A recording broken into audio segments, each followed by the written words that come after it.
অন্যৰ মাইকীৰ লগত শুই থকাৰ ভয়ংকৰ পৰিণতি।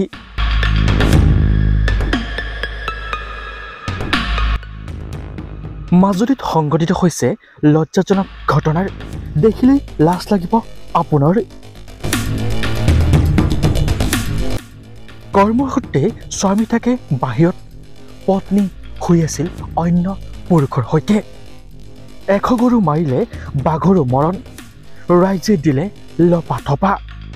মাজুলীত পৰাগ উৎসৱৰ মাজতে সংঘটিত হৈছে এক লজ্জাজনক ঘটনাৰ।